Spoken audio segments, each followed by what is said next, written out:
বেনাপোলে বাংলাদেশ জামাতে ইসলামী ছাত্র শিবিরের সাধারণ সম্পাদক রেজাউল হোসেন গুমের ঘটনায় ৯ বছর পর গণতদন্ত শুরু করেছে আন্তর্জাতিক অপরাধ ট্রাইব্যুনালের তদন্ত সংস্থা।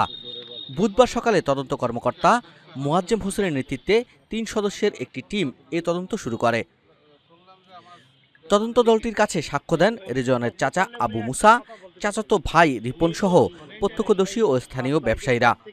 সূত্রে জানা যায় ২০১৬ সালের ৪ এপ্রিল দুপুর ১২টার দিকে বেনাপোল জামে মসজিদের পাশের একটি বাড়ি থেকে বের হওয়ার পর বেনাপোল পোর্ট থানার তৎকালীন উপপরিদর্শক এসআই নূর আলমের নেতৃত্বে একদল পুলিশ রেজওয়ানকে দুর্গাপুর সড়কের তসহিল অফিসের সামনে থেকে তুলে নিয়ে যাওয়ার অভিযোগ করে পরিবার। ঘটনাস্থলের প্রত্যক্ষদর্শী চা দোকানদারের বরাত দিয়ে পরিবার জানায় রেজওয়ানকে মোটরসাইকেলে তুলে নিয়ে যায় পুলিশ সদস্যরা।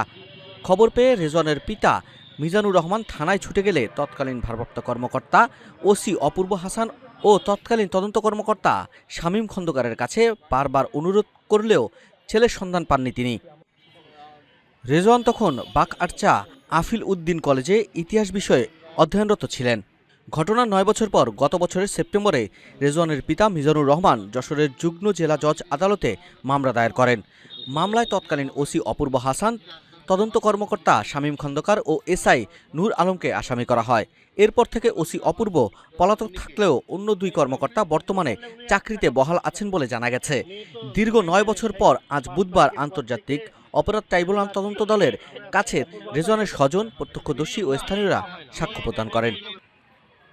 বেনাপোল থেকে মশিউর রহমান কাজল, নিউজ ডেস্ক। আমার ভাই রেজওয়ান মোহাম্মদ রেজওয়ান হোসেন ইসলামী ছাত্র শিবিরের পোর্ট থানার সেক্রেটারি, খন্দকার শামীম আহমেদের কাছে তদন্ত ওসি।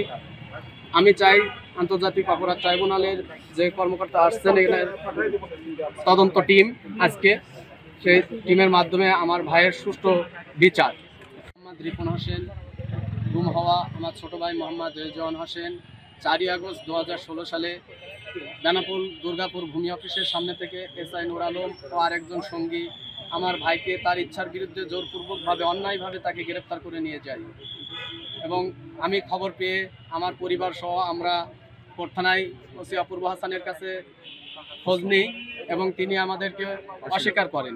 তিনি বলেন যে তোর ভাইকে খোঁজ নিতে পারবি না, তোর ভাই তুরস্কে গিয়েছে আইএসের সাথে যোগ দিতে এবং যদি খোঁজ নিস তাহলে তোদের পরিবার সহ সবাইকে জবাই করে বালির নিচে চাপা দিয়ে দেব।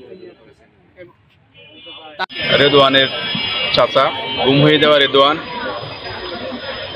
সে 16 সালের আগস্ট মাসের 4 তারিখে গুম হয়।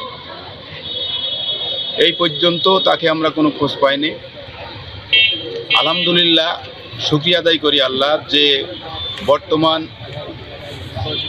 সরকার গুম তদন্ত টিম গঠন করে তাকে তদন্ত করার জন্যে আজকের বেনাপোলে পাঠিয়েছে।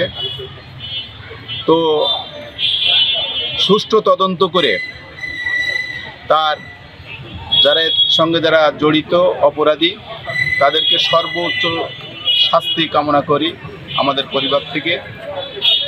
আর যেন শুধু আমার এই ভাইপো নয়, বাংলাদেশে যত জায়গায় বিরোধী মতের পথের লোকেদেরকে গুম হত্যা করা হয়েছে তাদের সকলের সুষ্ঠু বিচার